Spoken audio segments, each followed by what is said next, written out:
Have you ever thought about like how some stories just they need pictures? Oh, yeah. Like they can't just be words, Yeah. you know? Definitely, for sure. And that's what we're talking about today, right, with Varmints, Mm-hmm. the book by Helen Ward and Marc Craste from back in 2008. 2008, yeah. And this isn't just some story with illustrations thrown in. It's like the visuals are the story. You know what I mean? Totally. They're like in it together, the words and the pictures. Yeah, and the art was so good.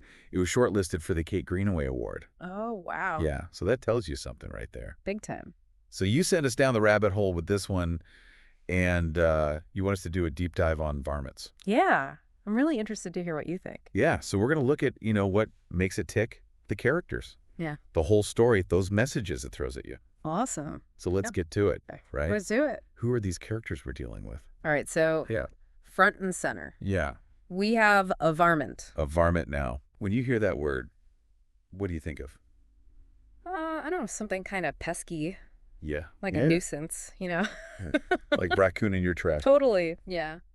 But then you see this varmint in the book, and it's like almost like a bunny, you know? Oh, right. And it's got these huge expressive eyes. And what it loves is like the quiet stuff of nature, Interesting. the buzzing bees, the wind.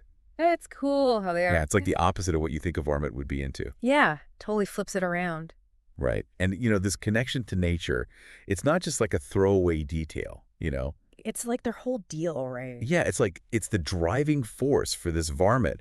And even after everything changes, you see this image of it keeping a little potted plant in its apartment. Oh, that's so sweet. Yeah, and what does that say to you listening, Well, it's like holding on to something from the past. Right. Like even when everything's different. Yeah, like a little piece of what was lost. Exactly. And then there are these others that show up, right? Oh, yeah. And start building all these big, noisy buildings everywhere. Like skyscrapers and stuff? Yeah, and in the research we got, somebody thought these others might be like badgers.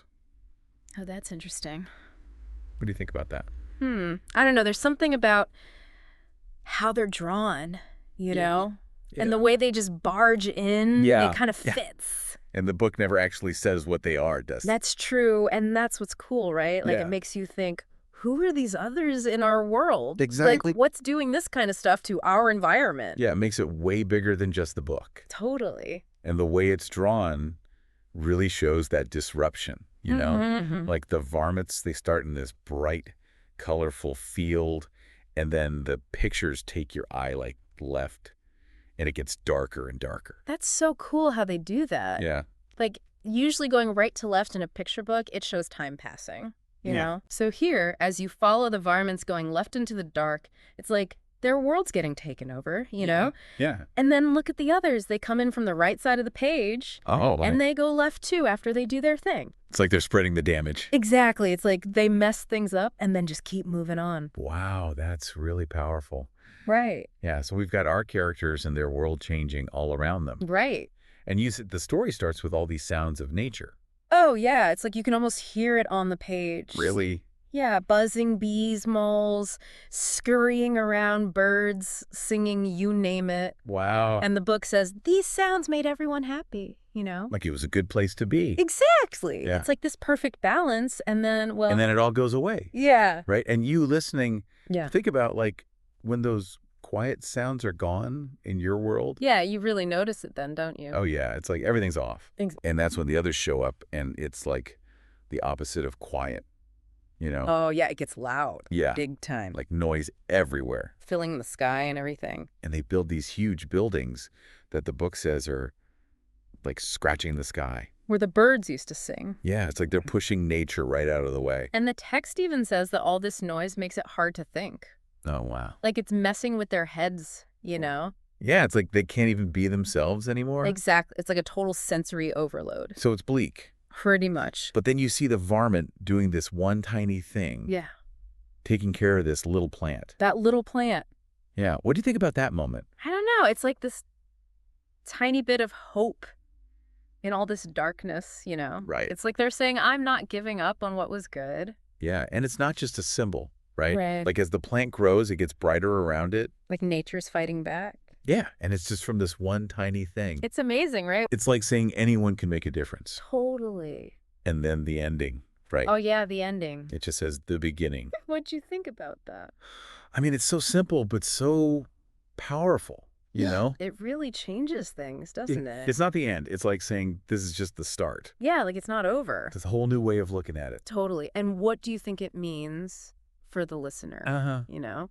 I think it gives you hope, right? Mm-hmm. Like it's not a lost cause. Exactly. Right? There's all this going on, but what are the big messages here? Like, what are they really saying? Yeah, you can't miss the environmental stuff. Oh, yeah, for sure. Like the whole story is about what happens when we don't care for nature. Right. It goes from good to bad to maybe good again. Yeah, and by using animals, it's like it's not preaching at you. It's like a story, you know? Yeah, but you still get the message. For sure. And there's that whole thing about hope too, right? Oh, yeah, that varmint never gives up. Just keeps taking care of that plant. And it makes a difference.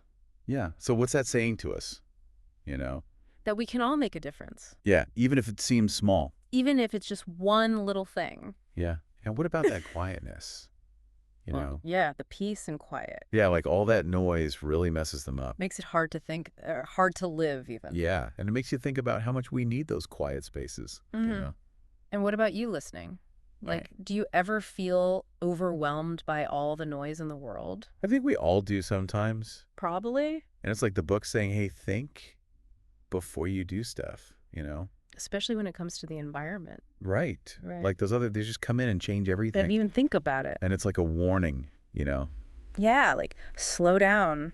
Think about what you're doing. Yeah, because sometimes you can't go back. Exactly. And then there's that whole idea that life keeps going, you know? Yeah, it comes back So, around. like, nature can heal itself. That the beginning ending really drives it home, doesn't it? Yeah. It's like saying there's always hope. Always a chance to start over. And that's a good message, right? The best. So Varmints, it's not just a kid's book, you know? Oh, definitely. There's so much going on in there. Layers and layers. And you listening, if this got you thinking. Okay, about the environment or, you know. Yeah, or how they use the pictures. Yeah. There's other books out there, Yeah. you know? Oh, for sure. Like if you're into the environment stuff. The Lorax by Dr. Seuss is a classic, right? Yeah, and Helen Ward, the author, Yeah. she also did The Tin Forest.